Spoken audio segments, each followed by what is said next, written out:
In the soft, inviting glow of Rosie's diner, a bustling haven on Dale Mabry Highway, an elderly man sat utterly alone, his quiet sorrow a stark contrast to the festive cheer swirling around him. Henry Mitchell, all 74 years of him, carefully dabbed at the tears tracing paths down his weathered cheeks, hoping no one noticed. He'd painstakingly donned his finest suit, the charcoal wool he'd last worn for Margaret's funeral 2 decades prior, then reserved only for the most significant events. This evening was meant to be one such occasion, a rare dinner with his son. But the phone call had come, a polite, professional cancellation, leaving Henry to face yet another lonely Christmas Eve. The aroma of roasted turkey and sweet cinnamon rolls, usually so comforting, now seemed to mock him, highlighting the emptiness inside. Then, the diner door swung open with a chime, letting in a gust of unseasonably cold Florida air, and a burst of vibrant life. A young black mother and her little girl hurried in, bundled in mismatched scarves and knit hats, their cheeks rosy from the chill. The girl, no older than 6, suddenly froze, her eyes, wide with innocent curiosity, fixing on Henry. She tugged her mother's sleeve, then pointed a small, gloved finger directly at him. Before anyone, least of all Henry, could react, she walked over, her light-up sneakers blinking red and green with each deliberate step, gently tugged his coat sleeve and whispered, "Are you sad because nobody came to eat with you?" What transpired in the moments that followed would weave their lives together in ways none of them could have ever predicted, fundamentally altering the fabric of their existence. The snow fell soft and steady over Tampa Bay that Christmas Eve, a rare, almost magical phenomenon for Florida that transformed the humid landscape into something ethereal, like a scene borrowed from a forgotten dream.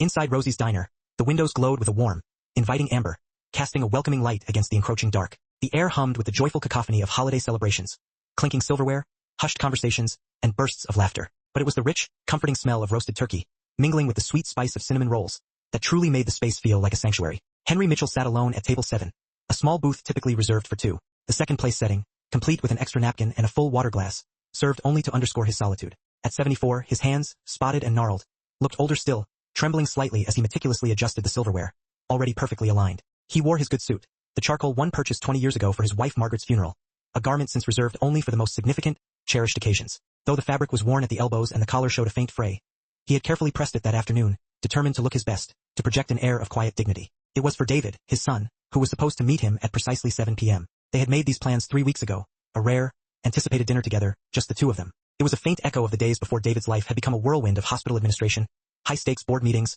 and lavish charitable galas where tickets cost more than most people earned in a month. For the 4th time in 10 minutes, Henry checked his phone. The screen was cracked, a testament to a clumsy drop last month that he hadn't bothered, or known how, to repair. Still, the messages were legible enough. Nothing new. Around him, life unfolded in vibrant, joyful vignettes. Families laughed, their celebrations spilling across tables.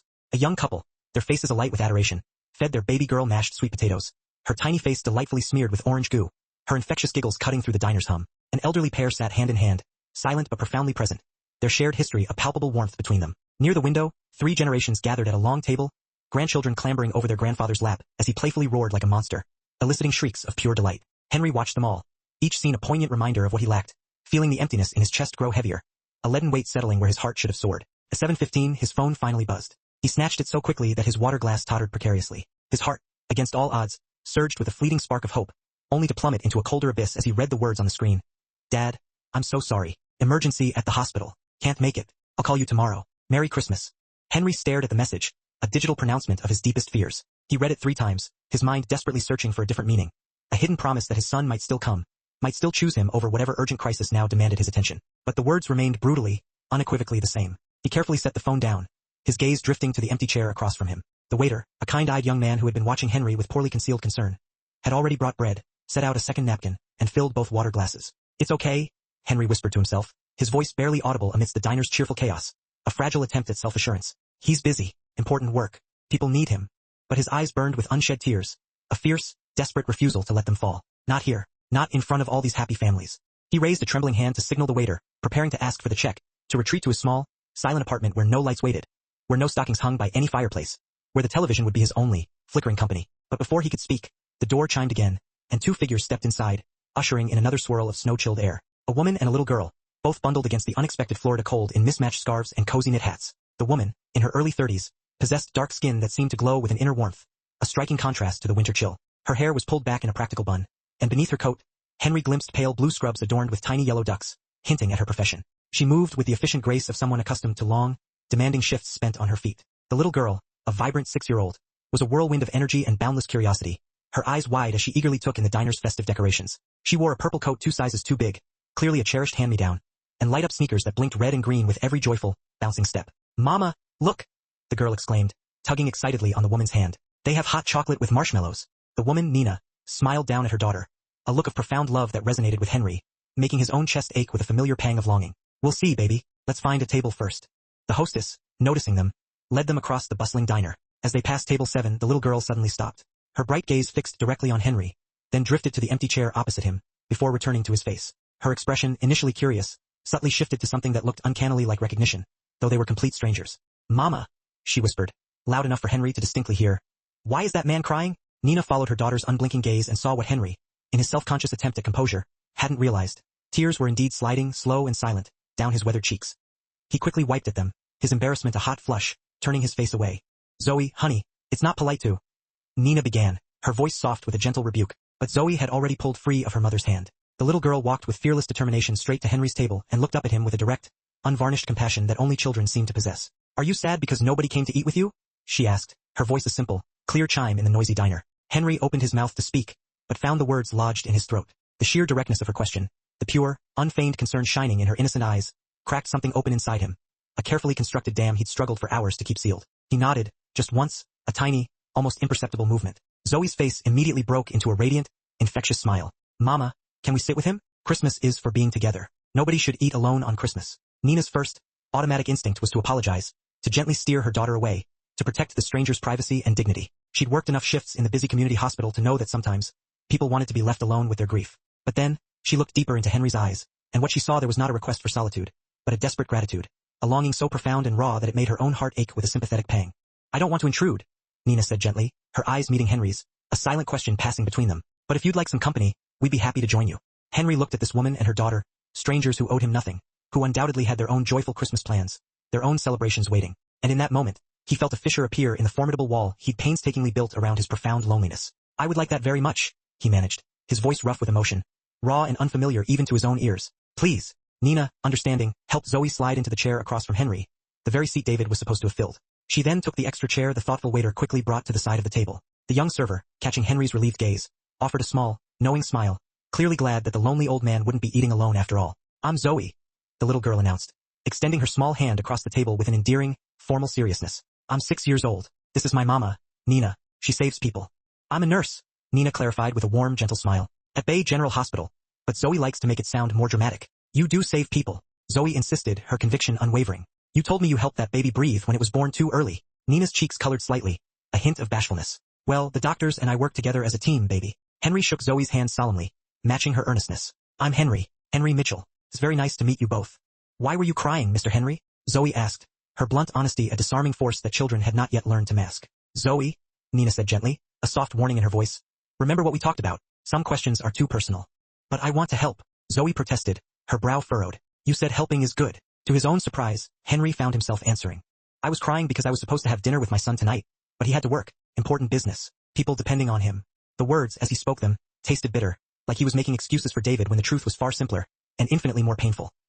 His son had, once again, chosen work over him. Zoe processed this information with the grave seriousness of a judge weighing a crucial verdict. "That's sad," she concluded, her gaze thoughtful. "But maybe he really had to work. Mama has to work sometimes on special days too, but she always comes home, and we have a special day after." Nina felt her throat tighten. It was true. She often worked holidays. Single mothers and nurses in a community hospital didn't have the luxury of perfectly curated schedules, but she always made it up to Zoe, always found time to celebrate, even if it was late or rescheduled. Looking at Henry's face, a quiet, knowing sadness settled in Nina's heart. She suspected his son did not do the same. "Let's order," Nina said, deftly opening her menu and handing one to Zoe. "What sounds good, baby?" "Pancakes," Zoe declared immediately, her eyes lighting up. "For dinner," Nina laughed, a warm, melodic sound. "It's Christmas. Christmas is for pancakes if you want pancakes." Henry found himself smiling, a genuine, unforced smile, the first he'd felt in weeks. "Your daughter has excellent logic, Nina." "She usually does," Nina admitted, a soft pride in her voice. "All right, pancakes for dinner because it's Christmas." They ordered pancakes for Zoe, a turkey sandwich for Nina, who'd worked a double shift and desperately needed actual protein, and a simple bowl of chicken soup for Henry, his stomach still too knotted with residual nervousness to consider anything heavier. When the food arrived, Zoe, with solemn determination, insisted on saying grace, reaching across the table to hold both their hands in her tiny grasp. "Thank you for this food, and for new friends, and for Christmas magic. And please help Mr. Henry not be sad anymore. Amen." "Amen." Nina and Henry echoed quietly, a shared sigh of gratitude. As they ate, Zoe chattered incessantly about everything. Her school, her favorite teacher, Mrs. Rodriguez, the class hamster named Sparkles who had once, bravely, bitten her finger. She recounted the art project where everyone got to paint their favorite place, her voice a beam of pure sunshine, her enthusiasm and joy utterly impossible to resist. Henry, in turn, found himself opening up, telling them about his late wife, Margaret. He spoke of her legendary pecan pie, the best in all of Tampa, and how she used to dance even when there was no music playing. He shared stories from their 37 years of marriage, how she'd been gone for 5 years now, and how he still, sometimes, reached for her hand in his sleep. Nina, sensing the safe space they had created, shared stories of her own. Zoe's birth, the challenge of becoming a single mother when her daughter's father had walked away before Zoe was even born. The arduous journey of going back to school while working night shifts, relying on her kind neighbor, Mrs. Patterson, when childcare unexpectedly fell through. You did all that alone? Henry asked, genuine admiration evident in his voice. Not completely alone, Nina corrected softly. I had Mrs. Patterson, and the nurses I work with became like family. And Zoe. She looked at her daughter with such profound love that Henry felt it like a physical warmth spreading through him.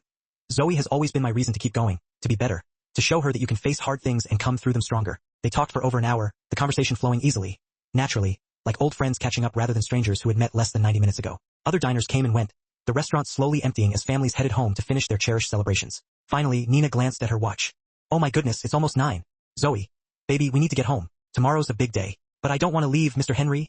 Zoe protested, her lower lip trembling slightly. I don't want you to leave either, Henry admitted, the honesty surprising even himself. This has been the best Christmas I've had in a very long time. Thank you both. Truly. Nina reached across the table and squeezed his hand, her touch gentle and warm. Thank you for letting us join you. Are you okay to get home? Do you need a ride? Henry shook his head. My apartment is just 3 blocks away. I'll be fine. They gathered their coats and hats. When Nina reached for her purse to pay for her and Zoe's meal, Henry quietly waved her off. He had already taken care of it, subtly handing the waiter his card while they'd been putting on their scarves. Mr. Henry, Nina protested, a flush of embarrassment on her cheeks. You didn't have to do that. I wanted to, Henry said firmly, his gaze steady. You gave me something tonight that money can't buy. You gave me companionship, kindness, a Christmas that didn't hurt. Let me do this small thing in return. Nina's eyes filled with sudden tears. Thank you, she whispered. Zoe, without a moment's hesitation, threw her arms around Henry's waist in a fierce, unreserved hug. Will we see you again, Mr. Henry? Henry looked down at this little girl who had so effortlessly seen his sadness and, with the simple gift of her presence, decided to mend it. In that moment, he felt something bloom inside him, something he hadn't felt since Margaret died. Hope. I would like that very much, he said, his voice thick with emotion. Nina pulled a pen from her purse and, on a pristine napkin, carefully wrote her phone number. Call me if you need anything at all, she offered. Or if you just want company. We live in the Riverside neighborhood, not far from here. Henry tucked the napkin into his pocket like it was the most precious treasure he possessed. Thank you, Nina. Merry Christmas.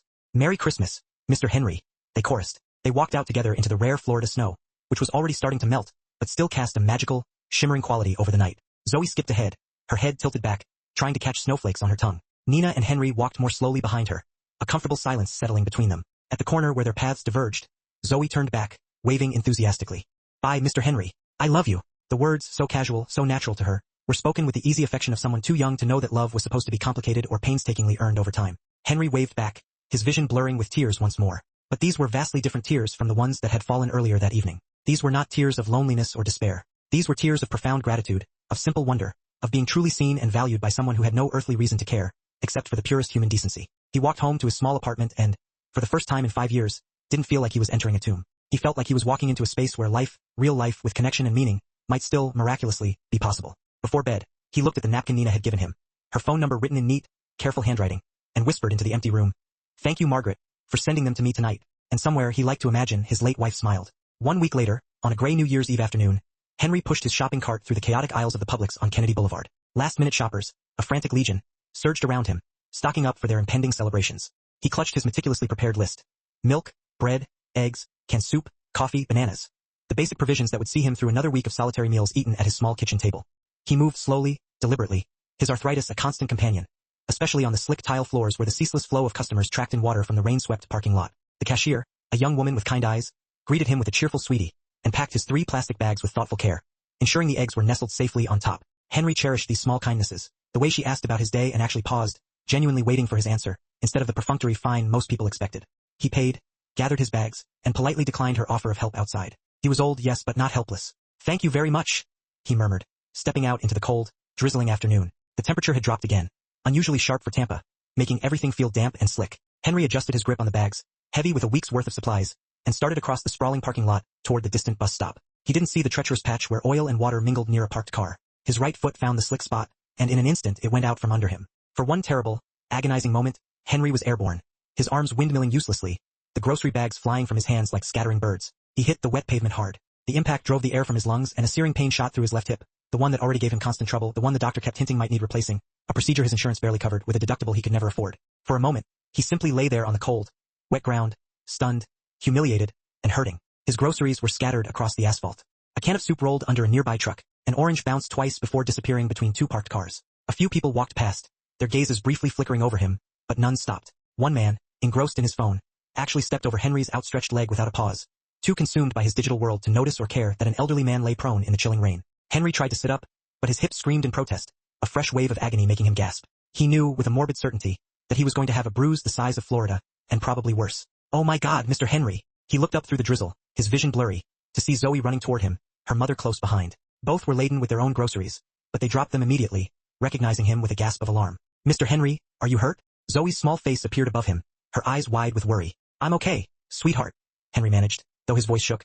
"Just a clumsy old fool slipping like that." Nina was already kneeling beside him, her nurse training taking over with practiced efficiency. She performed a quick visual assessment, her hands gentle as she checked his head for any cuts, peered into his pupils for signs of concussion, and carefully felt along his arms and legs for obvious breaks. "Where does it hurt most?"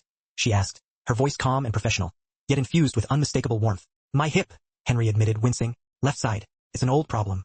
"Okay, I'm gonna help you sit up slowly. Tell me if anything feels wrong."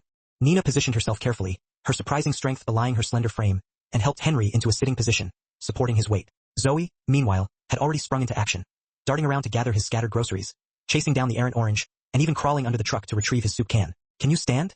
Nina asked, her tone patient. "Take your time. There's no rush." "I think so." But when Henry tried to put weight on his left leg, a searing pain shot through his hip so sharply he nearly fell again. Only Nina's firm grip kept him upright. "All right, we're going to take this really slow," Nina said, her brow furrowed with concern. "Zoe. Baby, can you push that shopping cart over here?" Zoe dragged a nearby abandoned cart over, its wheels squeaking mournfully. Nina then helped Henry use it as a makeshift walker, letting him lean heavily on the handle while she supported his other side. "Where's your car?"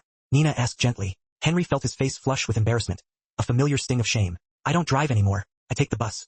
Nina's expression shifted subtly, and Henry saw a flicker of understanding dawn in her eyes. She glanced at the bus stop, still 2 blocks away, then at the rain which was starting to fall harder, and finally at Henry's obvious pain. "We're taking you home," she said firmly, her voice leaving no room for argument. "I can't ask you to," Henry began, protesting faintly. "You're not asking. I'm insisting. Come on." They made slow, careful progress to Nina's car, a 15-year-old Honda Civic with a dent in the passenger door and a child's car seat nestled securely in the back. Nina gently got Henry settled into the passenger seat while Zoe nimbly climbed into the back. Then, with a selfless efficiency, Nina went back to load all their groceries, his and hers, into the trunk. "Where do you live?" Nina asked as she started the car, the engine rumbling to life. Henry gave her his address, and Nina's expression flickered again, something he couldn't quite decipher. Surprise? Concern? "The Riverside Apartments," she said quietly, almost to herself. "I know them." The Riverside Apartments were located in what real estate agents euphemistically termed a transitional neighborhood, and what everyone else knew was one of the poorest sections of Tampa. The building itself was old, with peeling paint and rusted balconies, but the rent was affordable on Henry's social security check, and the manager, Mr. Gomez, reliably kept the heat and water running. As they drove, Zoe leaned forward excitedly from the back seat. "Mr. Henry, we live in Riverside too, in the yellow building on Oak Street, the Casadel Sol Apartments," Henry asked, a spark of recognition igniting in his eyes. "Is that right?" "That's right." Zoe bounced with delight.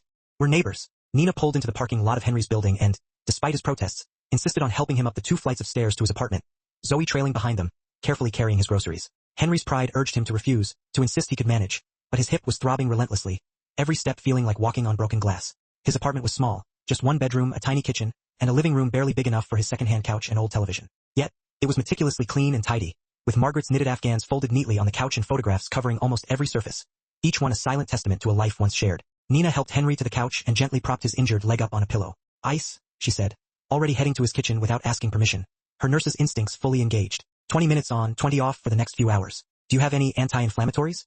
She returned moments later with a bag of ice wrapped in a kitchen towel and 2 ibuprofen tablets, which Henry took gratefully. Zoe, meanwhile, had found his refrigerator and was carefully putting away his groceries, organizing them with the meticulous care of someone who had been taught from a young age to help. "Your daughter is very responsible," Henry observed, a genuine admiration in his voice. Nina smiled, watching Zoe. "She's had to grow up a little faster than most 6-year-olds, I suppose. Single-parent life. She's used to helping out." "Still, you've raised a remarkable child," Henry insisted. "Thank you." Nina's voice was soft, a hint of vulnerability in it. "Some days I wonder if I'm doing enough, but she's happy and kind, so I must be doing something right." While Zoe finished with the groceries, Nina performed a more thorough check of Henry's injury. The hip was badly bruised, but thankfully, probably not broken. She would have insisted on taking him straight to the emergency room if she suspected a fracture. She showed him some gentle stretches to do later, once the initial swelling went down, and made him promise to rest for the next few days. "Do you have anyone who can check on you?" Nina asked, her gaze gentle but probing. "Family nearby?" Henry hesitated, then shook his head. "My son lives in Tampa. He's very successful in healthcare, but he's incredibly busy. I don't want to bother him with something like this." Something flickered in Nina's expression, a fleeting flash of anger, or perhaps judgment, or even sadness, quickly hidden. I see. He does important work, Henry said, a defensive note creeping into his voice.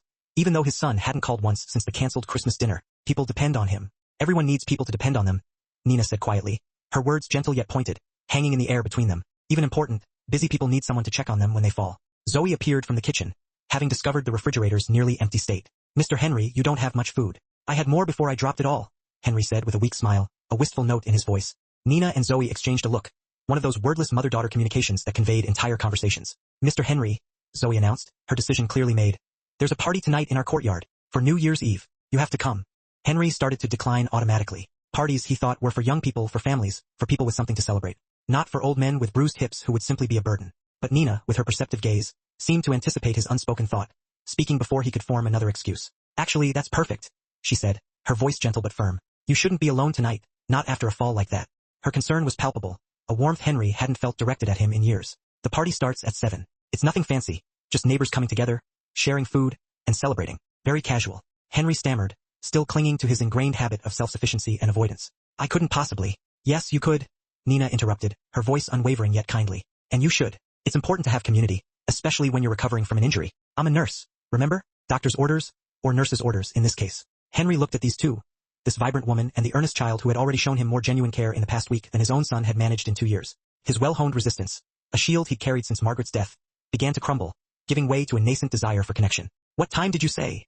He asked, the words feeling foreign on his tongue. Zoe clapped her hands, a sound like tiny cymbals of joy. 7 o'clock. I'll come get you at 6:45. Before they left, Nina scribbled her phone number on a fresh slip of paper, her previous one likely lost somewhere in his apartment's quiet chaos. Call me if the pain gets worse, or if you need anything at all, seriously. And Zoe, true to her nature, launched herself at Henry again, delivering another of her fierce, bone-rattling hugs. It made his ribs ache, yes, but deep in his chest, a peculiar lightness bloomed in his heart. After they had gone, the silence of his small apartment felt different. Henry sat on his worn couch, an ice pack now numbingly cold against his hip, his gaze drifting over the familiar surfaces. Every table, every shelf held framed photographs of his life with Margaret.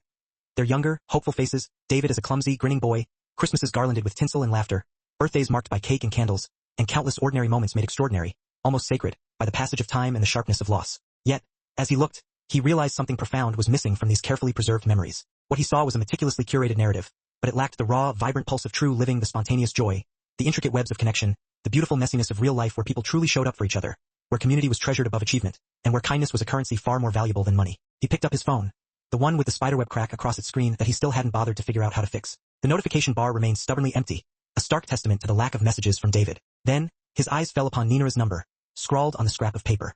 He held it with more reverence than he would an expensive gift, a quiet promise of possibility in his hand. For the first time in a very long time, Henry felt a faint flicker of hope, a whispered notion that maybe, just maybe, he wasn't completely alone in the world after all. At precisely 6:45 that evening, a gentle yet firm knock sounded on Henry's door, exactly as promised. He had been ready for over an hour, a subtle tremor of anticipation humming beneath his skin. He changed into his other good shirt, a soft blue one Margaret had bought him for his 70th birthday, still smelling faintly of lavender from his dresser. He'd even attempted to comb his thin white hair into something he hoped was presentable, though a glance in the mirror confirmed it remained largely untamed. His hip still sent a dull ache through him, a constant reminder of his recent fragility, but the ice and the afternoon's rest had helped considerably. He could now walk with only a slight limp, provided he moved with careful deliberation. When he opened the door, Zoe stood there, transformed. She wore a sparkly silver dress, slightly too large for her tiny frame, shimmering under the porch light. Her silver shoes looked as if they'd been plucked straight from a princess dress-up set. She insisted on looking fancy for the party, Nina explained, appearing behind her daughter, dressed practically in jeans and a warm, soft sweater, her smile a beacon in the dusk. Practical but pretty, she added, a loving tease in her voice. You look very beautiful, Zoe, Henry said, genuinely charmed by the child's unrestrained exuberance. Seriously, Zoe twirled, the silver fabric spinning out around her like a tiny galaxy. Thank you. You look handsome, too, Mr. Henry. Ready for the party? Henry managed a small, genuine smile. As ready as I'll ever be. They walked slowly together through the deepening twilight. Henry moved with deliberate care, surprised to find he could manage on his own power, albeit cautiously. Nina hovered nearby, a reassuring presence, her movements subtle and unobtrusive, yet ready to catch him if needed. The Casa del Sol apartments were only 3 blocks away, and as they approached, Henry could already hear the vibrant tapestry of music and laughter weaving through the evening air, pulling him towards its warmth. The courtyard had been utterly transformed.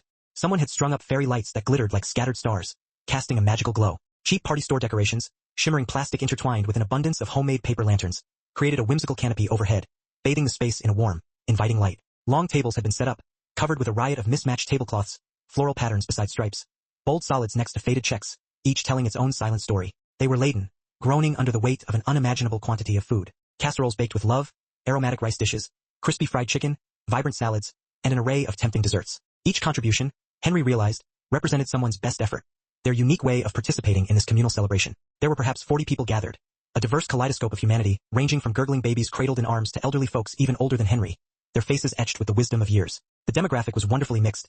Boisterous black families, lively Hispanic families, a scattering of white families, and an Asian couple with twin toddlers who chased each other with unbridled glee. This, Henry thought, a revelation washing over him. Asterisk, this was the real Tampa. Asterisk, not the polished, wealthy, touristy facade most people saw, but the rich, diverse, beating heart of a community thriving beneath the surface. Nina, you made it. A large woman with warm, rich brown skin and a laugh that could probably be heard 3 blocks away, a joyful peal of sound, swept Nina into a powerful hug. And you brought a friend. This is Henry Mitchell, Nina introduced, her voice full of warmth. He lives in Riverside too. Henry, this is Gloria Martinez. She's been organizing these courtyard parties for, how long now, Gloria? 12 years, baby. Gloria boomed, releasing Nina and turning her radiant smile on Henry. Ever since my Carlos died and I realized I couldn't sit alone in that apartment one more night, or I'd lose my mind. Gloria shook Henry's hand with a firm, no-nonsense grip that spoke of a woman who meant business, but with a heart of gold. Any friend of Nina's is family here. Come on, let me get you some food. You're too skinny. Before Henry could protest, he was swept into the vibrant current of the party, like a leaf carried effortlessly by a friendly river. Gloria, true to her word, loaded a plate for him with enough food for 3 people, a generous mountain of deliciousness. All the while, she introduced him to neighbors whose names he tried desperately to remember: Marcus, Mrs. Chen, the young couple, but knew he'd likely forget by tomorrow morning, overwhelmed by the sheer number of new faces. There was Marcus, a robust construction worker in his 40s who'd been laid off just before Christmas. Yet he was still hosting with an infectious optimism. Being broke ain't the same as being poor in spirit, he explained with a shrug and a wide grin that crinkled the corners of his eyes. There was Mrs. Chen, an elderly Chinese woman with a serene smile who spoke limited English but communicated perfectly through her warm gaze and by pressing plump, homemade dumplings into everyone's hands, a silent offering of love. There was a young couple, barely out of their teens, cradling a newborn baby girl they were so incredibly proud of they could barely stop staring at her, their faces alight with new parenthood. And children everywhere, a joyful, chaotic swarm of them, running, laughing, playing elaborate games only they understood. Their infectious, uncontained joy seemed to infuse the very air with an undeniable lightness. Zoe, naturally, immediately joined the pack of kids, her silver dress a shimmering blur in the twilight. Within minutes, she had become the undisputed ringleader of some complicated game involving endless laps around the courtyard's scraggly palm tree, all while singing a song Henry didn't recognize, but which seemed vitally important to the game's success. Nina, ever thoughtful, guided Henry to a chair at one of the long tables, making sure it was positioned so he could prop his injured leg up slightly without drawing undue attention. Then, she settled beside him with her own plate of food, a contented sigh escaping her lips. This is amazing, Henry said, looking around at the beautiful, spontaneous celebration. How did all this come together? Community, Nina said simply, taking a moment to survey the scene with a soft smile. Nobody here has much money. Most of us work 2 jobs just to make rent, but we have each other. When Marcus got laid off, 3 families brought him groceries without even being asked. When Mrs. Chun was sick last month, people took turns checking on her, making sure she ate, doing her errands. When my car broke down and I couldn't afford to fix it, Marcus spent his entire Saturday under the hood until he got it running again. She took a bite of her rice and beans, savoring the simple flavors. Gloria is right. If we all stayed in our apartments, being lonely and struggling alone, we'd lose our minds. But together we're rich in all the ways that actually matter. Henry felt something in his chest tighten, a profound ache mingling with a burgeoning warmth. He lived just 3 blocks away, in a building full of people he had never truly met, never spoken to beyond brief, polite nods in the hallway. He had been so utterly consumed by his own profound loneliness and grief that he had never even considered that such a vibrant, life-affirming community might be available to him, if only he had reached out. How did you find this? He asked Nina, his voice a little hoarse. When you moved here with Zoe. Nina smiled, a wistful, grateful expression. I didn't find it. Found me. My 2nd week in the building, Zoe got sick, a high fever, couldn't keep anything down, and I had to work, or I'd lose my shift. I was panicking, trying to figure out what to do, when Gloria knocked on my door. She'd heard Zoe crying through the walls. Nina's voice grew soft with gratitude, the memory still fresh. Gloria took one look at the situation and said, Baby, you go to work. I'll watch this little one. I didn't even know her name yet, but she kept Zoe all day, gave her medicine, made her soup, and had her fever broken by the time I got home. Wouldn't take a penny for it. Said, that's just what neighbors do. She looked around the courtyard at the laughing, eating, celebrating community, her eyes shining. After that I was hooked. These people became my family, more real than my actual family ever was. Henry absorbed this, the weight of Nina's story pressing on him, making him reflect on his own choices. He had deliberately isolated himself after Margaret died, retreating into a shell of grief. He had pushed away the few friends they'd had as a couple, convincing himself it was easier to be alone, to carry his sorrow privately, than to burden others with his grief and his burgeoning needs. And his son, David? When was the last time David had asked for help, or admitted he needed support? When was the last time either of them had truly been part of something bigger than themselves, something that nourished the soul? Mr. Henry. Zoe appeared at his elbow, slightly out of breath from running, her eyes wide with urgency. Come dance, please. Oh, I don't think my hip. Henry started to decline, a familiar ache flaring, but Zoe grabbed his hand with both of hers, tugging gently, her small face earnest. Just a little dance, a small one, please. Someone had turned up the music, a Latin rhythm, warm and inviting, that seemed to permeate the very air. Several couples were now swaying together near the string lights, their movements fluid and joyful. It was the kind of music that made even standing still feel impossible. Nina stood, extending her hand to Henry, her touch warm and reassuring. I'll help you. We'll keep it gentle. Doctor's orders, remember? Movement is actually good for healing as long as we're careful. And so, Henry found himself on his feet, Nina's hand firm and supportive in his, swaying gently to the infectious music while Zoe spun in delighted circles around them, a tiny dervish of joy. His hip protested slightly, a dull throb, but it was not unbearable. The warmth of movement, the intoxicating rhythm of the music, and the profound joy of being part of something so vibrant and communal made the small discomfort entirely worth it. Other neighbors drifted over, introducing themselves properly now that he was part of the dancing circle, a welcome shift from mere spectator. Gloria's grandson, a young man with a dazzling smile, even attempted to teach him a salsa step, which Henry butchered completely, his movements stiff and comical. Everyone laughed, but not in a mean way. It was the kind of laughter that comes from shared joy, the kind of laughter reserved for someone brave enough to look foolish for the sake of connection and happiness. After the song ended, Henry was breathless and had to sit down, but he was also smiling more genuinely, more freely, than he had in years. As the evening wore on and midnight approached, Henry found himself in conversation with Marcus, the laid-off construction worker. They had gravitated to a quieter edge of the courtyard, away from the main celebration. Two men comfortable with the easy ebb and flow of silence as much as with words. Nina told me you got hurt today, Marcus said, his voice low and concerned. That fall looked nasty from what she described. Hip okay. Better than I expected, Henry admitted, a comfortable honesty settling between them. Nina took good care of me. She's remarkable. She and Zoe both. Best people I know, Marcus agreed, nodding slowly. Nina's been through hell, you know. Single parent nursing job that barely covers rent. Zoe's father never paid a dime of child support, but she never complains. Just shows up every day and does the work. He took a slow sip of his soda, his eyes reflecting the distant lights. Zoe's going to be something special. That kid's got a heart bigger than the whole state.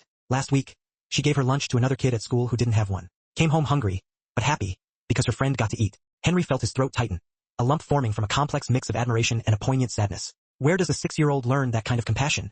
He managed to ask. From watching her mama, Marcus said, his gaze fixed on Nina, who was laughing with a group of women nearby. Kids learn what they see, not what we tell them. And Zoe sees Nina helping people every day, coming home exhausted, but still making time to read stories and play games and make sure Zoe knows she's loved. They sat in a comfortable silence for a moment, the sounds of the party washing over them like a gentle tide. Then Marcus said something that made Henry unexpectedly emotional, tapping into a deep, tender ache. Must be nice though having a son. Nina mentioned you've got family in Tampa. That's good. Everyone needs family. Henry's throat tightened again, the lump growing. He thought about David's successful, accomplished, distant David who hadn't called back after Christmas, who was probably at some fancy party right now with important people who had likely forgotten his father existed beyond holiday obligations. I have a son, Henry said carefully, the words weighted with unspoken history. But family isn't always about blood. Sometimes it's about who shows up. Marcus nodded slowly, his eyes meeting Henry's with understanding. That's the truth right there. Before Henry could respond, the countdown to midnight began. Someone had turned up the music, a celebratory crescendo, and everyone gathered together, their voices rising in a joyful chorus. 10, 9, 8. Henry stood, his hip aching, but manageable, a deep longing to be part of this momentous transition urging him forward. 7, 6, 5. Zoe pushed through the good-natured crowd, her small hand finding his, gripping it tightly. 4, 3, 2. Nina appeared on his other side, linking her arm through his, her warmth a solid anchor. 1. Happy New Year. The courtyard exploded in cheers and exuberant hugs and kisses. Strangers embraced like long-lost family, children blew noisemakers with chaotic enthusiasm, and someone popped a bottle of cheap champagne, the cork flying off into the starry night sky with a satisfying pop. Zoe threw her arms around Henry's waist, her small body radiating pure joy. Happy New Year, Mr. Henry. This year is going to be the best one ever. Nina hugged him too, careful of his injury, but her embrace was just as warm, just as genuine. Happy New Year, Henry. I'm glad you're here. Henry looked around at these people, his neighbors, though he'd never truly realized it until tonight. People who welcomed strangers with open arms, who shared what little they had without hesitation, and who found profound joy in the simplest things. He thought about his apartment 3 blocks away, about the lonely hours he'd spent there, mourning Margaret, feeling utterly forgotten by his son. He thought about David's beautiful house in the wealthy part of Tampa, with its professionally decorated rooms that felt more like a pristine museum than a living home. And then he thought about this courtyard, with its cheap decorations and mismatched tables, and food that came from love rather than money. And in that moment, Henry understood something fundamental, a truth he'd somehow forgotten somewhere along the way. Home isn't about buildings or money or success. Home is about people who show up, people who care, people who make room at their table for lonely old men who fall in parking lots. Thank you, he whispered to Nina and Zoe, the words feeling woefully inadequate for the profound gift they had given him. Thank you for this. As the party continued into the early hours of the new year, Henry stayed, laughing and talking and being part of something bigger than himself. His hip ached, he was utterly exhausted, but he was also happier than he had been since Margaret died. And somewhere in a fancy, sterile hospital across town, David Mitchell worked through New Year's Eve, the thought of calling his father never once crossing his mind. But for the first time in a long time, Henry didn't mind quite as much, because he wasn't alone anymore. The new year brought with it a subtle shift in Henry's life, almost imperceptible at first, but growing more profound with each passing week. Nina started stopping by his apartment several times a week, usually in the early evening after her shift at Bay General Hospital ended. She'd knock gently, mindful that he might be resting, and let herself in when he called out, the sound of her voice now a welcome melody. Sometimes she brought Zoe with her, a whirlwind of youthful energy. Sometimes she came alone during Zoe's after-school program hours, offering a quiet, adult companionship. At first, her visits were purely practical, a continuation of her nurse's diligence. She'd check his hip, carefully assessing his healing progress, making sure he was doing the gentle exercises she had taught him. With a nurse's critical eye, she'd peek into his refrigerator, mentally cataloging what he was actually eating versus what he should be eating. Henry, you can't live on canned soup and white bread. She'd gently scold on her third visit, having discovered his nearly empty kitchen, a testament to his solitary eating habits. Your body needs real nutrition, especially while it's healing. I manage fine, Henry protested weakly, though they both knew it was a lie. His meals were often an afterthought, sustenance purely for survival. The very next evening, Nina appeared with a container of homemade chicken and rice, still warm from her stove, the savory aroma filling his small apartment. I made extra, she explained, a gentle fiction they both understood.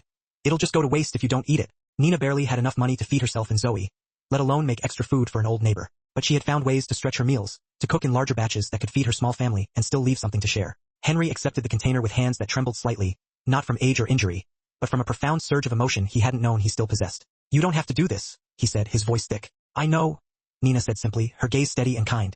I want to. The food was delicious, seasoned with spices that, uncannily, reminded Henry of Margaret's cooking, made with a care that he could taste in every bite. He ate it slowly that evening, savoring not just the flavors, but the deep, quiet kindness it represented. After that, food appeared regularly, never too much, never overwhelming, just enough to supplement his meager groceries and make sure he was actually eating properly. Nina would drop off containers with careful instructions. Reheat this for 3 minutes. Don't let it boil. And Henry, finding a new purpose in these small rituals, would dutifully follow them. But the visits quickly became about more than just food and medical check-ins.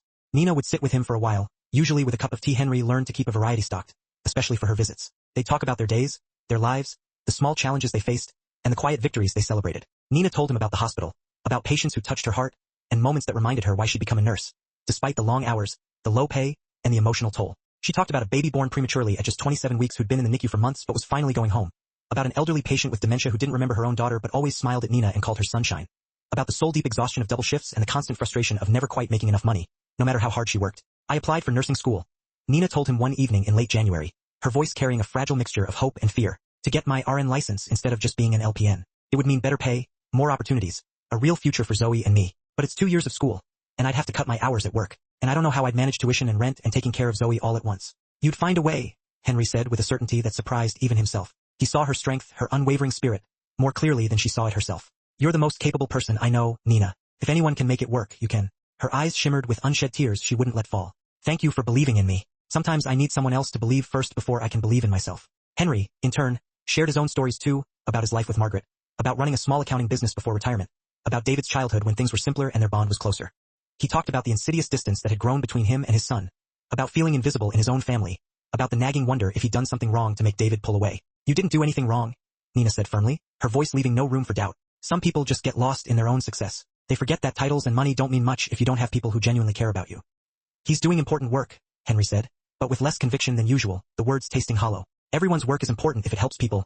Nina countered gently, her wisdom shining through. I clean bedpans and change sheets and hold hands when people are scared. That's important too. Value isn't measured by prestige or salary. These conversations, flowing with such honest vulnerability, became the highlights of Henry's weeks. For the first time since Margaret's death, he had someone who genuinely listened, who cared about his thoughts and feelings, who treated him like a person with intrinsic value rather than merely an old man to be tolerated. But it was Zoe's visits that truly transformed his life, injecting it with pure, unadulterated joy. The little girl would burst into his apartment like a small hurricane of boundless energy and infectious laughter, always with something new to share. A vibrant, chaotic drawing from art class, a rambling story about school, a rock she'd found that looked exactly like a heart if you squinted just right, or a joke she'd learned that made absolutely no sense, but that she delivered with such unbridled enthusiasm that Henry couldn't help but laugh along with her. Mr. Henry, look! She'd hold up a painting of something that might be a cat or might be a dinosaur. It was hard to tell, but her pride in it was unmistakable. For you, for your refrigerator. And Henry would ceremoniously hang it with a magnet right alongside the growing collection of Zoe's artwork that now vibrantly covered his once bare, utilitarian refrigerator door. She'd curl up beside him on the couch, so trusting and comfortable, her small presence filling the space with warmth, and ask him to tell her stories about the old days. Henry, in turn, found himself recounting tales of when Tampa was smaller, of going to the beach before all the sprawling hotels were built, of Margaret and their courtship in a time before cell phones and the internet made everything feel so rushed and disconnected. Did you love her a lot?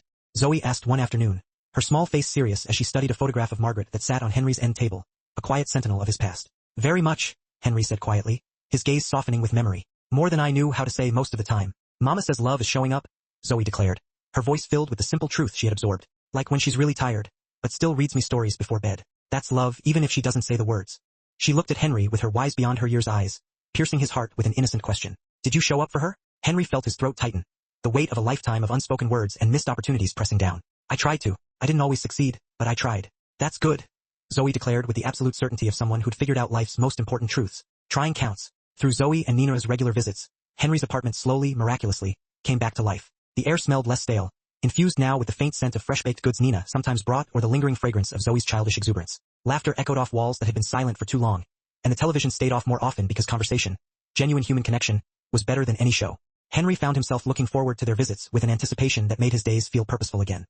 He'd straighten his apartment before they came, wanting them to see his things in order. He'd make sure he had juice boxes for Zoe, the kind with the little straws that she loved. He'd even look up jokes on the library's computer during his weekly visits, memorizing them so he could make Zoe giggle. In February, Nina patiently taught him how to video call on his cracked screen phone. It took several patient attempts, his old fingers fumbling with the unfamiliar technology, but finally, he mastered it well enough to call and see Zoe's bright, eager face on his screen when she couldn't wait until their next visit to share something momentous. Look, Mr. Henry, she'd exclaim, holding up a gap-toothed smile, having lost her first tooth that day. The tooth fairy brought me $2 whole.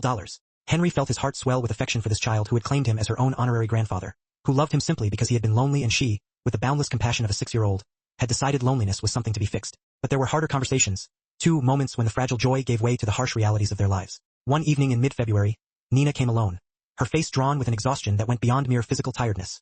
It was a weariness of the spirit. She sat on Henry's couch and, for the first time, put her face in her hands, her shoulders trembling. I can't do this, she whispered, her voice barely audible.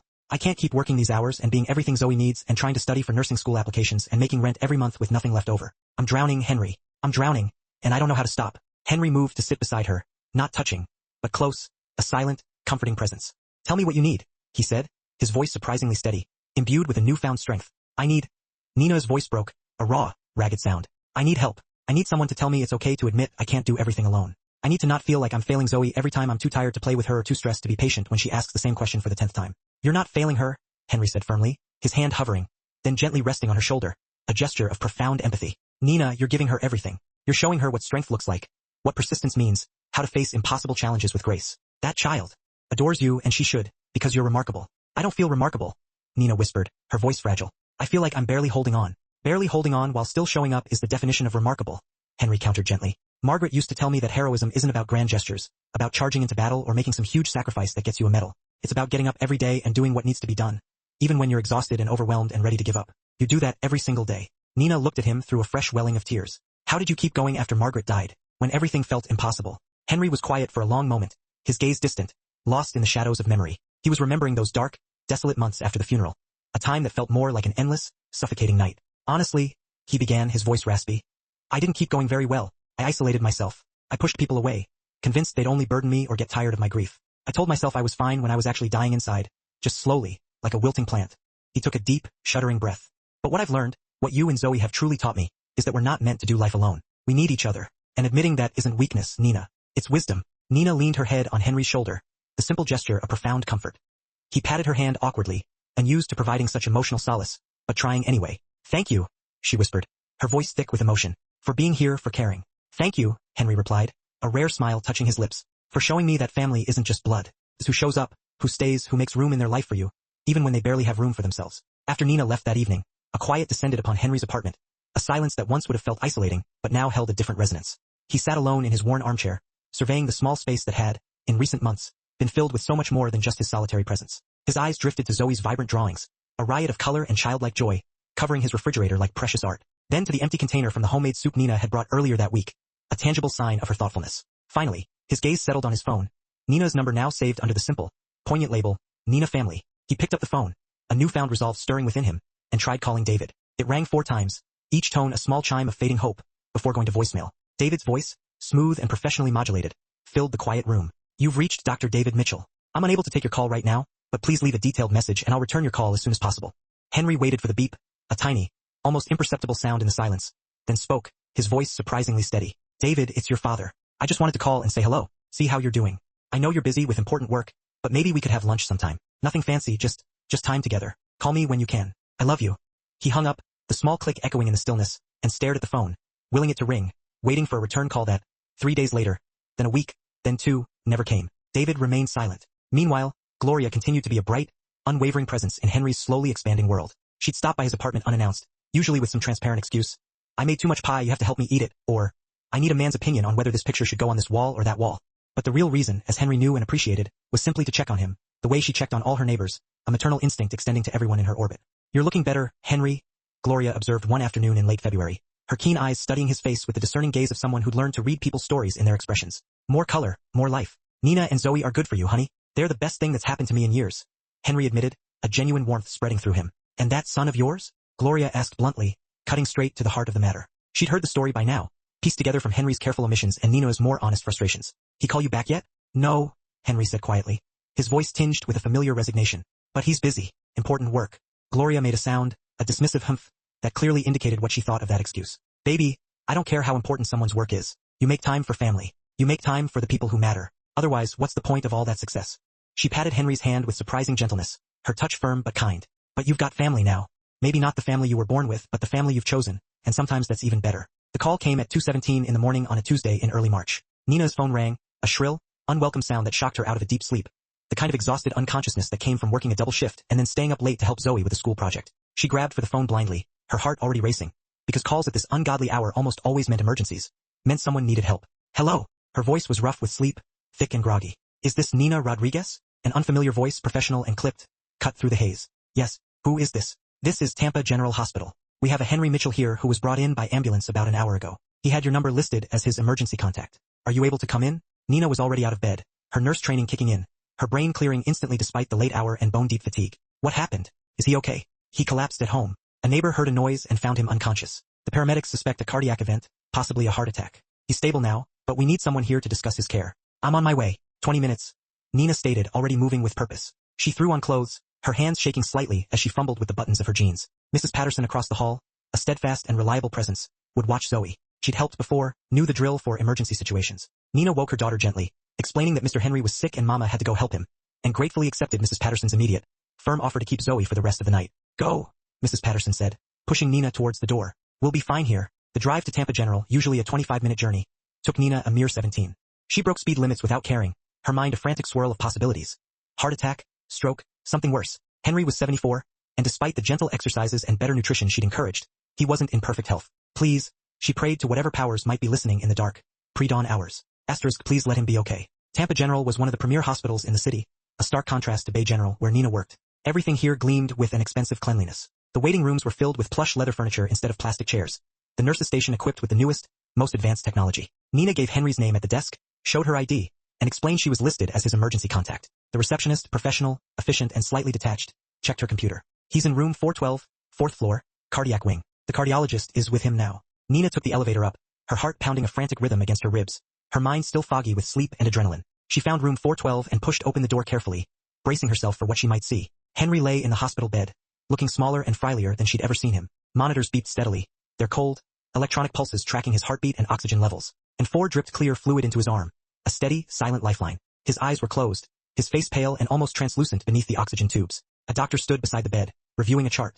A woman in her 40s with kind, intelligent eyes and competent hands that had obviously saved many lives. Are you Nina? The doctor asked, looking up. Yes. How is he? Is he stable?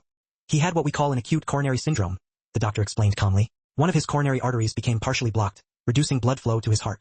We've given him medications to dissolve the clot and stabilize him, but he's going to need more comprehensive treatment. The doctor, her name tag reading Sarah Chun, gestured for Nina to sit. I need to ask you some questions about Mr. Mitchell's medical history. The ambulance crew found very little information at his apartment. No medication list, no regular doctor listed, no comprehensive family contact information except yours. Nina felt a cold weight settle in her stomach. He has a son, David. He lives somewhere in Tampa. Henry said he works in healthcare, something senior level, but I don't have contact information for him. Does Mr. Mitchell have any other documentation? Insurance cards? Medical records? Anything that might have additional contacts? Dr. Chun probed gently. I don't know, Nina admitted, her voice tinged with helplessness. I'm just his friend. I check on him regularly, but I don't know all the details of his paperwork. Dr. Chun made a note, her pen scratching softly. That's all right. We'll work with what we have. I'm going to have our social worker try to locate his son through hospital networks and healthcare registries. Someone in a senior healthcare position shouldn't be too difficult to find. She returned her attention to Henry's care, explaining what would happen next. More tests in the morning, a possible cardiac catheterization to determine the extent of the blockage, treatment plans that would depend on what they found. Can I stay with him? Nina asked, her gaze fixed on Henry's pale face. Are you family? Nina hesitated, then decided truth mattered more than technicalities. Not blood family, no, she said, her voice firm. But I'm the person who checks on him every day, who makes sure he eats and takes his medications and doesn't fall again. I'm the person who actually shows up. Dr. Chun studied Nina's face, seeing the fierceness there, the protective love that had nothing to do with legal relationships. A slight, understanding smile touched her lips. Then yes, you can stay. I'll make a note in his chart that you're authorized to receive medical information and make decisions if he's unable to. She paused at the door, her expression serious. I'm going to have our staff search for his son. This is the kind of situation where family should be notified. After Dr. Chun left, Nina pulled a chair close to Henry's bed and took his hand gently. His skin was papery thin, cold despite the warm blankets covering him. Hey, she whispered, her voice a soft caress. You scared me. You can't do that, okay? Zoe and I need you around. Henry's eyes fluttered open, unfocused at first, then gradually clearing as he recognized her. Nina. His voice was barely a whisper, rough and strained from the oxygen tube. I'm here, she soothed. You're okay. You're at Tampa General and they're taking good care of you. What happened? Henry asked, confusion evident in his tired eyes. Your heart. Something about a blockage, but they've stabilized you and you're going to be fine. Henry's hand tightened weakly around hers, a fragile grip. I don't want to be a burden. Stop it, Nina said firmly but gently, squeezing his hand in return. You're not a burden. Your family, and family takes care of each other. David, Henry started, his voice catching, a flicker of hope and anxiety in his eyes. The hospital is trying to find him, Nina said, trying to infuse her voice with a confidence she didn't entirely feel. They'll contact him. He'll come. But even as she said the words, Nina felt doubt curl through her stomach like a cold serpent. Asterisk, would David come? Asterisk, would the man who'd canceled Christmas dinner and never returned his father's phone calls suddenly appear now? When it actually mattered, when the stakes were so high. They sat together in the quiet hospital room, Nina holding Henry's hand while monitors beeped their steady, hypnotic rhythm, and the night slowly gave way to the early morning gray outside the window. At 5:33 a.m. There was a crisp knock on the door. Nina looked up, expecting a nurse, and instead saw a man in an expensive, impeccably tailored suit. Despite the early hour, he was in his mid-40s, fit and polished, with the kind of practiced confidence that came from years of being obeyed without question. His face was handsome in a generic way, like he'd been designed by committee to look successful and trustworthy. His eyes, when they swept the room, were cold, almost calculating, despite their professionally warm expression. This, Nina understood immediately, asterisk, was David Mitchell. Asterisk, he looked at his father in the hospital bed, at the monitors and an oxygen tube, and his face remained carefully neutral, betraying nothing. Then his gaze moved to Nina, an assessment clear in his eyes, as if dissecting her presence. Who are you? Why are you here? What do you want? I'm Nina Rodriguez, she said, not standing, not letting go of Henry's hand. I'm Henry's friend. Dr. David Mitchell, he replied, the title clearly important to him, a shield and a declaration. I'm his son. Henry's eyes opened at his son's voice, a flicker of something unreadable crossing his face. David. Dad. David moved closer to the bed, but not as close as Nina sat, maintaining a subtle distance. What happened? The hospital called me at 3 a.m. They found my contact information through the healthcare administrator network. My heart, apparently, Henry said with a weak attempt at humor, his voice raspy. Getting old. You should have called me, David said, and his tone carried a distinct note of reproach, a subtle accusation. If you'd been having symptoms, if something was wrong. I didn't want to bother you, Henry whispered, his eyes downcast, and Nina felt a cold fury rise in her chest at those words, at what they revealed about this fractured relationship. David pulled out his phone, already shifting into professional, problem-solving mode. I'm going to arrange your transfer to Bay Cardiac Center. It's one of the best facilities in our network. I'll get you a private room and the top cardiology team. That's not necessary, Henry protested weakly, a hint of his old stubbornness resurfacing. Yes, it is, David said firmly, his voice brooking no argument. You're my father. I'm not going to have you receiving substandard care. Tampa General isn't substandard, Nina interjected, unable to stop herself, her protective instincts for Henry overriding any impulse toward politeness. Dr. Chun is excellent, and Henry is getting exactly the care he needs right here. David's gaze swung to her, really seeing her for the first time. His eyes took in her worn jeans, her Bay General Hospital employee badge still clipped to her shirt from yesterday's shift, the way she held his father's hand as if she had every right to be there. I appreciate your concern, David said, his tone dismissive in the way wealthy people dismissed service workers, without even realizing they were doing it. But I think I'm better positioned to determine what medical care my father needs. Really? Nina kept her voice level, professional, but couldn't quite hide the sharp edge of her anger. When's the last time you took him to a doctor's appointment? When's the last time you knew what medications he was taking, or what his blood pressure runs, or whether he's even been eating properly? David's expression flickered, something like shame crossing his features for a fleeting moment, before being replaced by defensive irritation. I've been busy with. Everyone's busy, Nina interrupted, her voice gaining strength. That's not an excuse for abandoning your father. The word abandoning hung in the air like a cold, precise accusation. David's face flushed with anger or embarrassment or both. I haven't abandoned anyone, he said tightly, his jaw clenching. I've been working, building a healthcare organization that serves thousands of patients. I'm sorry if I haven't had time for social calls. He had a heart attack alone in his apartment at 2 a.m., Nina said, her voice sharp now, her protective instincts for Henry overriding any impulse toward diplomacy. He's been living on canned soup and social security checks in a rundown apartment because he's too proud to tell you he's struggling. He spent Christmas alone because you canceled dinner for a meeting. So yes, I call that abandonment. Nina, Henry whispered, distressed, reaching for her hand. It's okay. No, it's not okay, Nina said, but she gentled her voice for Henry's sake, her gaze fixed on David. You deserve better than this. David looked between Nina and his father, a storm of emotions warring on his face. Anger, guilt, defensiveness, something that might have even been grief. Finally he spoke, his voice cold and formal. I think we should discuss my father's care privately. Thank you for staying with him, Miss Rodriguez, but I can take it from here. It was a dismissal, clear and cutting, leaving no room for argument. Nina wanted to refuse, wanted to stay and protect Henry from the son who'd proven himself so unreliable. But Henry squeezed her hand gently, his eyes pleading with her not to make this confrontation worse. Okay, Nina said quietly, acknowledging his unspoken request. She stood, but leaned down to kiss Henry's forehead. A lingering, comforting touch. I'll be right outside if you need me, and I'm coming back this afternoon with Zoe. She'll want to see you. Thank you, Henry whispered, his eyes still holding hers. For everything. Nina walked past David without looking at him, her hands shaking with a mixture of anger and adrenaline. In the hallway, she leaned against the cool, sterile wall and took several deep, ragged breaths, trying to calm her racing heart. Through the partially open door, she could hear voices. David's professional, measured tone, Henry's weaker, hesitant responses. A conversation that sounded more like a business transaction than a father and son reunion. Her phone buzzed. A text from Mrs. Patterson. Asterisk Zoe is asking about Mr. Henry. What should I tell her? Asterisk Nina typed back. Asterisk tell her he's going to be okay. I'll be home in an hour. Asterisk but as she waited in the hallway, the harsh hospital lights gleaming, Nina realized something that made her stomach twist with anxiety. She had just yelled at a senior healthcare executive, someone powerful in Tampa's medical community, someone who could, if he wanted to be vindictive, make her life very difficult. She called him neglectful, accused him of abandoning his father, challenged his decisions about care, all in the presence of his frail, vulnerable parent. But even thinking about the possible consequences, Nina found she didn't regret her words. They'd needed to be said. Henry deserved someone willing to fight for him, even if that fight came with a price. Nina drove home as the first golden streaks of dawn broke over Tampa, her mind still racing through the raw emotions of what had just happened. She had confronted David Mitchell in a hospital room, had called him out for neglecting his father, had made it devastatingly clear she thought he was failing at something fundamental, something human. And she knew, without a shadow of a doubt, that she'd do it again in a heartbeat. Mrs. Patterson met her at the door to their apartment, her face etched with concern. Zoe was visible through the open doorway behind her, still in her pajamas, munching cereal at their small kitchen table, blissfully unaware of the night's drama. How is he?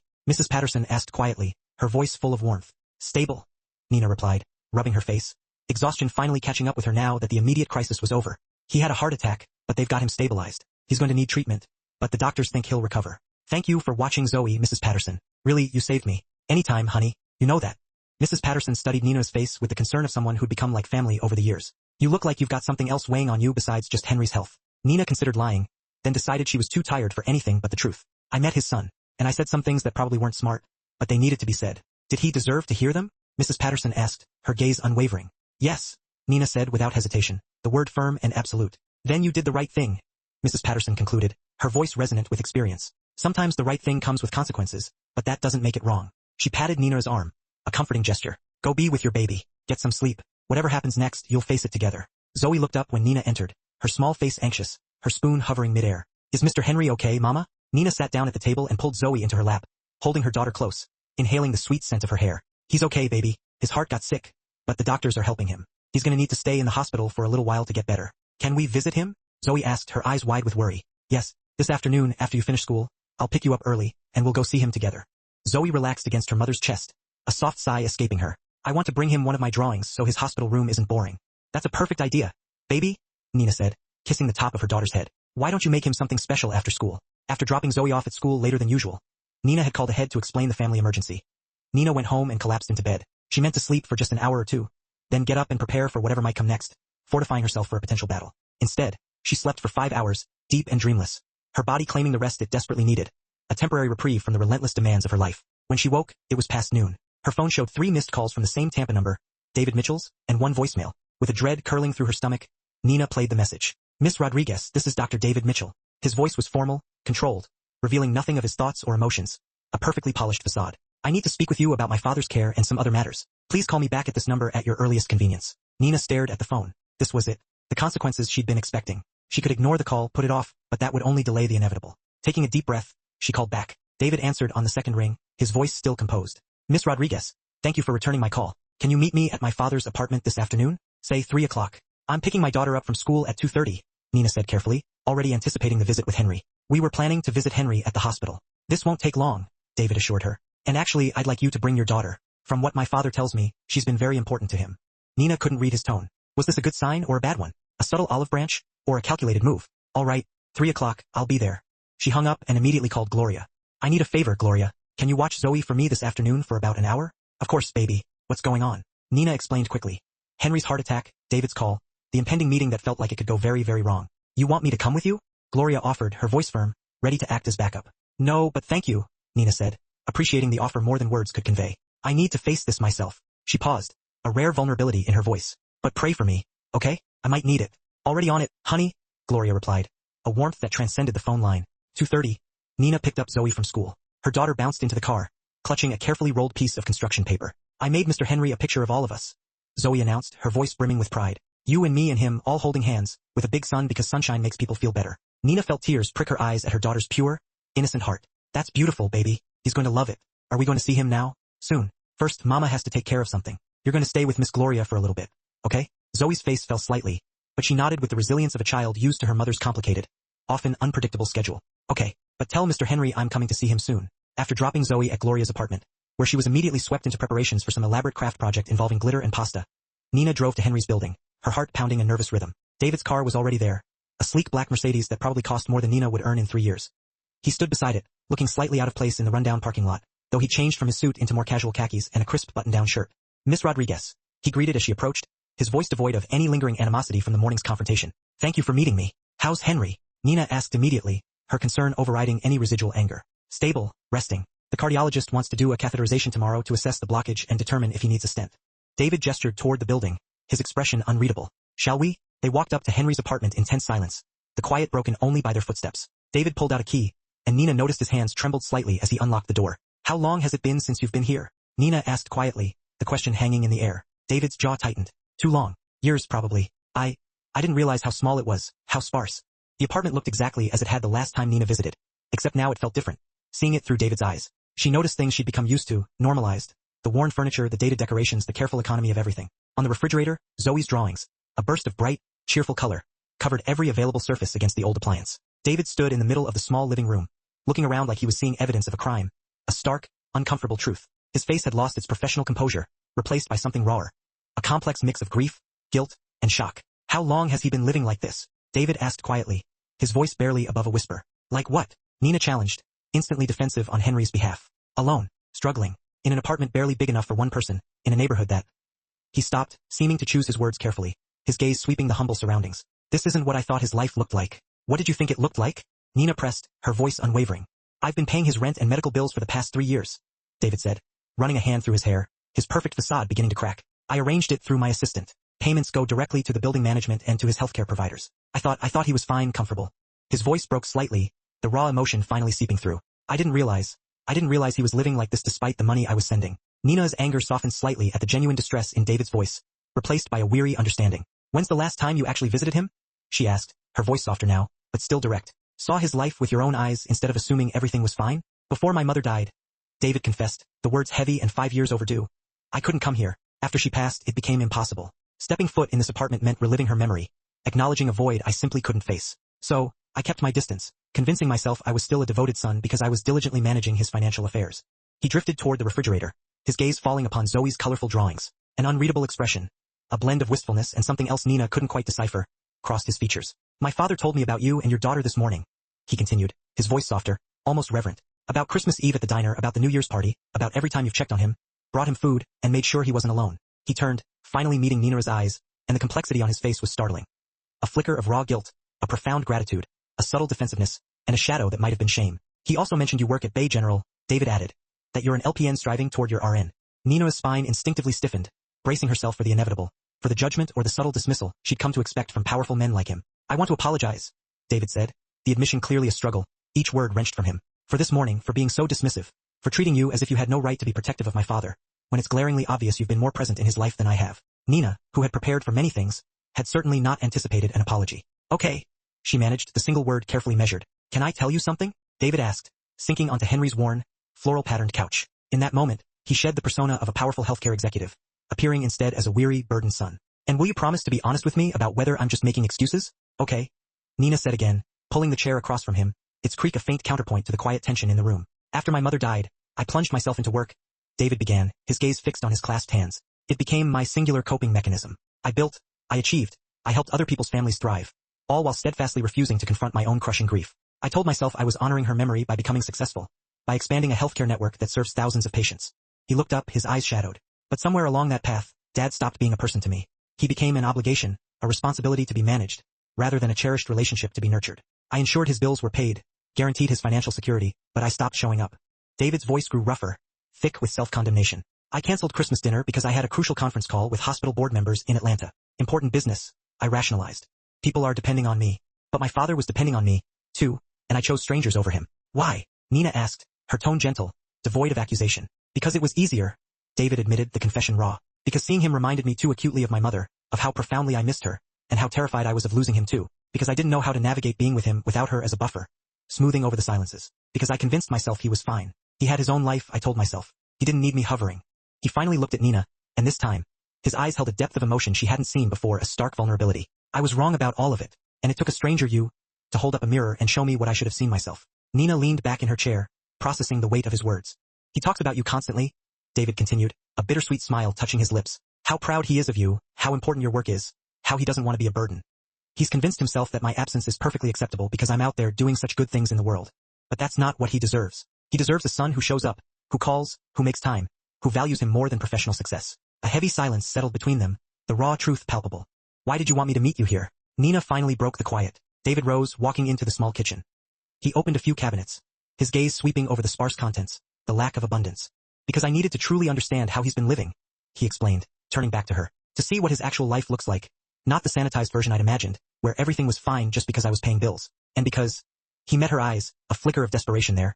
I need your help. My father clearly trusts you and your daughter more than he trusts me right now. I want to do better, to be better, but I don't know how, and I think he needs you in his life, regardless of what I manage, or don't manage, to fix in our relationship. I'm not going anywhere, Nina stated firmly, her voice leaving no room for doubt. Henry is family to us, real family.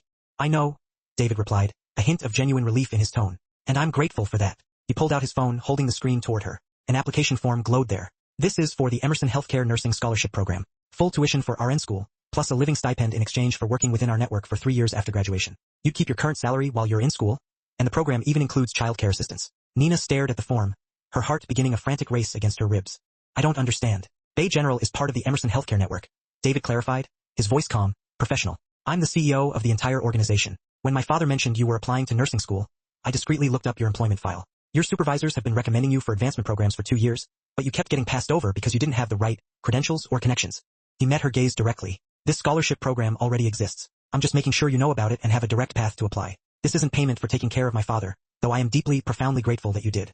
This is our network recognizing that we should be investing in talented employees who clearly care deeply about their patients. But, Nina started, a wave of pride and disbelief rising within her. David interrupted gently, his voice firm.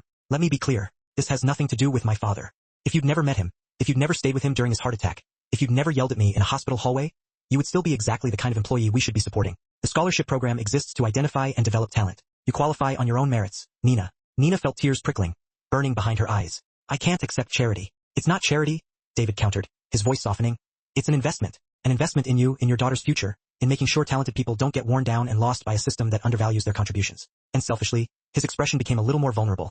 I'm hoping that if you're less stressed and more financially stable, you'll have more time and energy to spend with my father, because he needs you. And I'm not arrogant enough to think I can replace what you and Zoe have become to him. Nina looked around Henry's small apartment, at Zoe's brightly colored drawings taped to the refrigerator, at the faded photographs of Margaret. A life that had once been so much fuller, so much brighter. She considered the immense implications of accepting this opportunity, the chance to go to school, to become an RN, to secure a better future for Zoe, and to still have time and energy for Henry without stretching herself so thin that she might break. I'll apply, she said finally, her voice still a little shaky. But I'm going through the regular process. If I get accepted, it'll be because I earned it. I wouldn't have it any other way. Exactly, David affirmed, a genuine smile gracing his lips. But Nina, you should know that the selection committee reviews applications blind. They won't know who you are or your connection to my father. Your qualifications will speak for themselves. He stood to leave, then paused at the door, a hesitant look in his eyes. Can I ask you something else? Okay. Would you be willing to help me reconnect with my father? To tell me when I'm getting it wrong? To call me out when I'm making excuses? To help. His voice broke slightly, filled with a raw plea. To help me be the son he deserves before it's too late? Nina studied this man, who had been such an absent figure in Henry's life, searching beyond his professional polish for genuine sincerity. What she saw was unfeigned grief, an earnest desire for change, and a profound, hard-won understanding that he had failed at something that mattered infinitely more than any professional success. Yes, she said. But David, he doesn't need grand gestures or expensive gifts. He needs you to show up, to call him just to talk, to remember his birthday, to include him in your life instead of keeping him at a distance. Can you do that? I can try, David said, his jaw tight with resolve. And I will try every single day. After he left, Nina remained alone in Henry's apartment for a long few minutes, the silence punctuated only by the hum of the refrigerator. She processed the enormity of what had just transpired. The scholarship, David's raw vulnerability, the stunning possibility that maybe, just maybe, Henry might actually get his son back. She pulled out her phone and called Gloria. Can you keep Zoe for another hour? She asked. I want to visit Henry before I pick her up. Of course, baby. Gloria's warm voice responded instantly. Take your time. At the hospital, Nina found Henry awake, looking remarkably better than he had that morning. His skin had a healthier color, and his breathing was noticeably easier. "Nina," he said, his face lighting up with a gentle joy. "You came back." "Of course I came back," she replied, pulling a chair close to his bed and taking his hand. "Did you think I wouldn't?" She squeezed his hand gently. "How are you feeling?" "Tired," he admitted, a soft smile. "Scared, grateful." Henry squeezed her hand back. "David told me what you said to him this morning, about me deserving better." "You do deserve better," Nina stated firmly. "Maybe," Henry conceded. "But Nina, you need to understand something about David. His mother's death. It broke something fundamental inside him. He and Margaret were inseparable, and when she died, he simply didn't know how to process that loss. So he ran from it. He worked harder, achieved more anything to avoid feeling the crushing weight of that grief." "That doesn't excuse him abandoning you," Nina interjected, her voice sharp with residual anger. "No," Henry agreed, his gaze steady. "But it explains it. And he came today, Nina. We talked, really talked for the first time in years. About Margaret, about his regrets, about how much he wants to do better."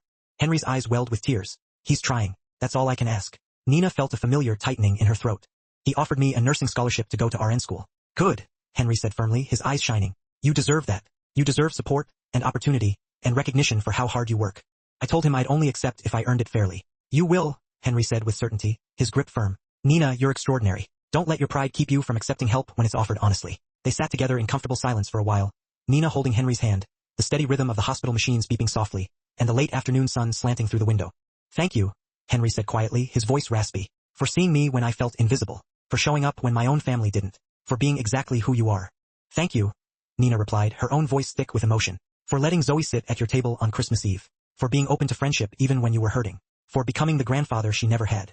The next 3 months swept through their lives, transforming everything in ways both dramatic and subtly profound. Henry underwent the cardiac catheterization and received a stent to open his blocked artery. The procedure was a resounding success, and his prognosis was excellent. With proper medication, diligent diet changes, and a regular exercise regimen, he could look forward to many more healthy years. David, meticulously and thoughtfully, arranged for his father to move out of the small riverside apartment and into a larger, safer place.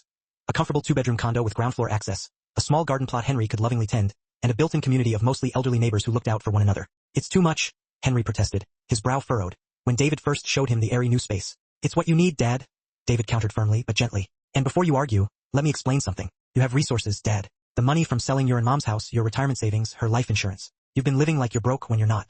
Henry's face flushed, his gaze distant.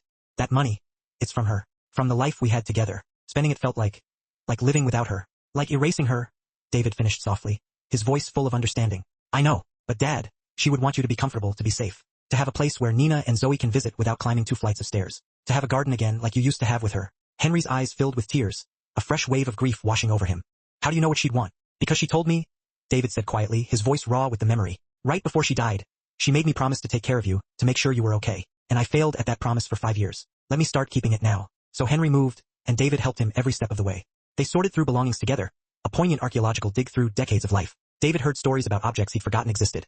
His clumsy childhood drawings, Margaret's exquisite collection of vintage teacups, photo albums documenting decades of shared memories. "I didn't know you kept all this," David murmured one afternoon, holding up a report card from his 3rd grade year, a forgotten relic of a simpler time. "Your mother kept everything," Henry said softly, a tender smile on his lips. "She said memories mattered more than anything money could buy." They worked side by side for days, packing and unpacking, the physical labor a silent, shared undertaking. And slowly, painstakingly, they began to rebuild their fractured relationship. David started visiting twice a week, usually on Wednesday evenings and Sunday mornings. At first, it was awkward, filled with stilted pauses and forced pleasantries. Father and son sat together in Henry's new living room, searching for conversational threads that didn't involve medical updates or weather commentary. Years of distance, of unsaid words, couldn't be bridged in a few uncomfortable afternoons. But slowly, carefully, they began to remember how to talk to each other again. David would bring coffee and bagels on Sunday mornings, and they'd sit in Henry's small garden plot. Henry would work the soil, his gnarled hands moving with practiced ease, and David would ask earnest questions about the vegetables growing there, learning about the life his father cultivated. "Mom used to garden," David remarked one Sunday in April, watching his father carefully transplant a row of delicate tomato seedlings. "I'd forgotten that until just now. She had that whole section behind the house dedicated to vegetables." "She did," Henry said softly, his eyes sparkling with shared memory. "And you'd help her sometimes when you were little. You loved picking the cherry tomatoes right off the vine and eating them while they were still warm from the sun." David felt something crack open in his chest, a dam breaking. It was a memory he'd buried so deeply, along with his grief, that he hadn't realized it was still there, vibrant and waiting. "I'd forgotten that too," he whispered, a lump forming in his throat. "You've forgotten a lot of good things," Henry said gently, his hand reaching out to briefly touch David's arm. "Because remembering hurt too much. But maybe it's time to remember, son. To let yourself feel the loss, yes, but also feel the profound love that made the loss hurt so badly in the first place." They talked about Margaret that afternoon in ways they hadn't been able to before, shedding years of unspoken pain. David cried, truly, deeply cried for the first time since his mother's funeral, a raw, wrenching release of pent-up sorrow. And Henry, with the unwavering love of a father, held his grown son the way he'd held him as a child, letting him grieve the woman he'd been running from for far too long. Meanwhile, Nina, true to her word, had applied for the scholarship program through the official, regular channels. Her application was reviewed by a committee from which David had deliberately recused himself, determined to prevent any hint of favoritism. 3 weeks after submitting her meticulous application, Nina received an acceptance letter. She stared at it for a full 5 minutes, tears streaming silently down her face, before she allowed herself to believe it was real. Full tuition, a generous living stipend, child care assistance, everything she needed to make nursing school not just possible, but sustainable, allowing her to support herself and Zoe without the crushing weight of financial insecurity. She called Henry first, her voice shaking with disbelief and joy. "I got in," she choked out. "I got the scholarship." "Of course you did, Nina," Henry said warmly, his own voice thick with emotion. "I never doubted it for a second. I start in August," she continued, a wondrous smile spreading across her face. 2 years of school and then I'll be an RN, a real registered nurse with better pay and more opportunities. And," her voice broke, "a future that looks so different from just struggling forever. I'm so incredibly proud of you," Henry said. Margaret would have been proud too. She always said the people who worked hardest deserved the most recognition. Gloria was absolutely ecstatic when Nina told her the news, immediately insisting on hosting a raucous celebration dinner at her apartment with all the neighbors. "This is how we do things," Gloria declared, her arms thrown wide. "When one of us succeeds, we all celebrate." The dinner was a loud, chaotic, and utterly perfect affair, with far too much food and too many people crammed into Gloria's small apartment. Everyone toasted Nina's remarkable achievement, and Zoe, beaming with innocent pride, made a public announcement. "My mama is going to be a real nurse and save even more people." Henry attended, looking healthier and more vibrant than he had in months. His cheeks fuller from regular, good meals, his eyes brighter from consistent social connection. David came too, looking slightly overwhelmed by the enthusiastic chaos, but clearly trying to observe and understand this vibrant community that had become so vital to his father. "Your dad's doing really well," Marcus told David during a quiet moment on Gloria's tiny balcony, away from the boisterous laughter inside. "The change in him since Christmas has been incredible. You've got good people looking after him." "I know," David said quietly, gazing out at the city lights. "I'm grateful for that, and I'm trying to do better myself." "We all are," Marcus said with unexpected kindness, a knowing look in his eyes. Trying to do better is all anyone can ask. But David's relationship with Nina remained complicated, a nuanced tapestry woven with threads of deep gratitude, lingering guilt, and the slow, deliberate building of mutual respect. Nina no longer actively avoided him, but she didn't go out of her way to engage with him either. When David hosted Sunday dinners at Henry's new condo, a regular occurrence now, Nina would attend. But she kept conversations surface level, focusing intently on Henry rather than attempting to develop any independent relationship with David, until Henry, in his gentle but firm way, called her out on it. "You're still holding him at arm's length," Henry observed one afternoon in mid-May, as Nina stopped by his condo to help him plant a new batch of herbs in his garden plot. "I'm not." Nina began to protest automatically. "You are," Henry interrupted gently, looking up from his work. "And I understand why. But Nina, what David did or didn't do in the past doesn't change what he's trying to do now. He's showing up. He's trying to build a relationship with me that actually matters. And he genuinely wants you and Zoe to be part of that, because you're important to me." "It's complicated," Nina sighed, sitting back on her heels, dirt smudged on her hands and knees. "Why?" Henry asked patiently. Nina tried to articulate the tangled knot of emotions within her. "Because I was so angry at him for how he treated you. For all those years he was too busy to care. And even though he's trying now, I can't just forget that. I can't just pretend it didn't hurt you."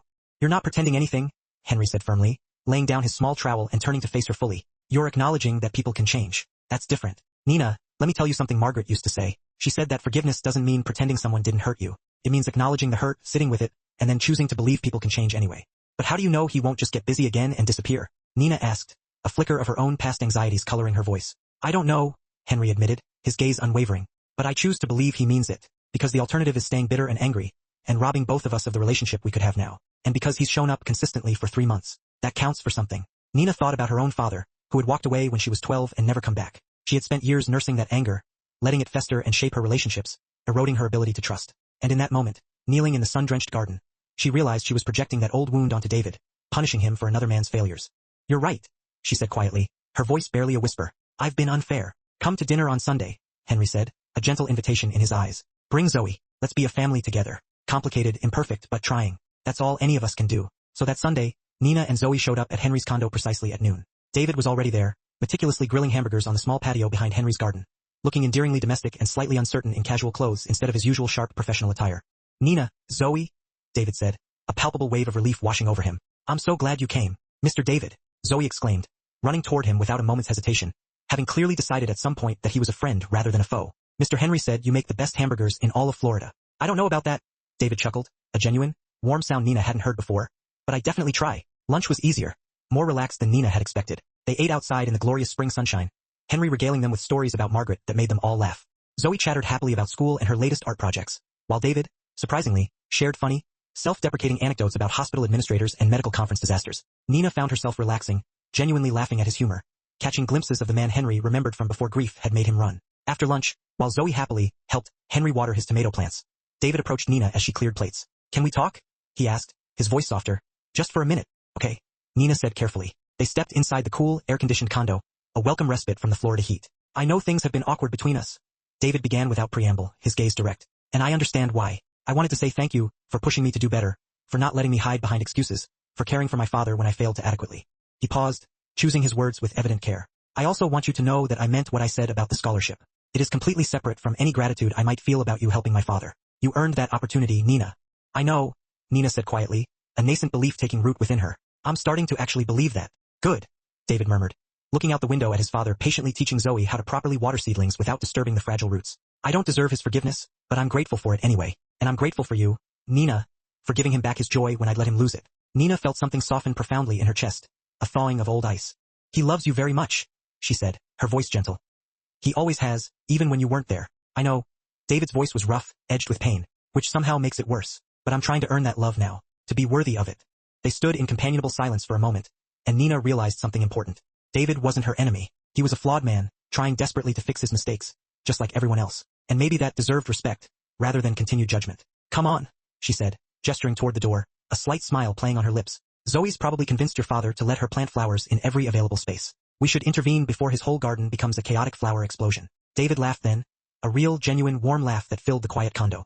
"That doesn't sound so bad, actually," he mused, a new lightness in his eyes. Henry could use a little more chaos and joy in his life. Over the next several weeks, Sunday dinners became a cherished, regular tradition. David would arrive with bags of groceries and take over the kitchen, cooking with an intensity he usually reserved for board meetings. Henry would supervise, offering culinary advice and telling endless, captivating stories. Nina would help, gradually, tentatively, letting her guard down, her conversations with David extending beyond mere pleasantries. And Zoe, with her boundless enthusiasm and endless questions about everything, would charm them all. They became something neither Nina nor David had expected. A chosen family, pieced together from loneliness and loss, forged in the quiet, courageous decision to show up for each other. In June, Nina's official acceptance letter to nursing school was followed by the first scholarship payment deposited directly into her bank account. She stared at the number on the screen with stunned disbelief. Enough to cover her bills, Zoe's needs, and even save a little. For the first time in 6 years, since Zoe was born and her own father had left, Nina wasn't living paycheck to paycheck, with nothing left over, constantly teetering on the edge of financial disaster. She cried when she realized the profound implications of what that meant. Freedom from constant, suffocating financial stress, the ability to buy Zoe new shoes when she needed them instead of waiting for hand-me-downs, the tangible possibility of a future that included security, opportunity, and room to breathe. That Sunday, after dinner, Nina pulled David aside. "Thank you," she said simply, her voice infused with a deep, quiet sincerity. "Not just for the scholarship program itself, but for seeing me, for recognizing that people like me, we're working just as hard, we're just as capable. We just need someone to invest in us instead of overlooking us." David's eyes were suddenly bright, glistening with emotion.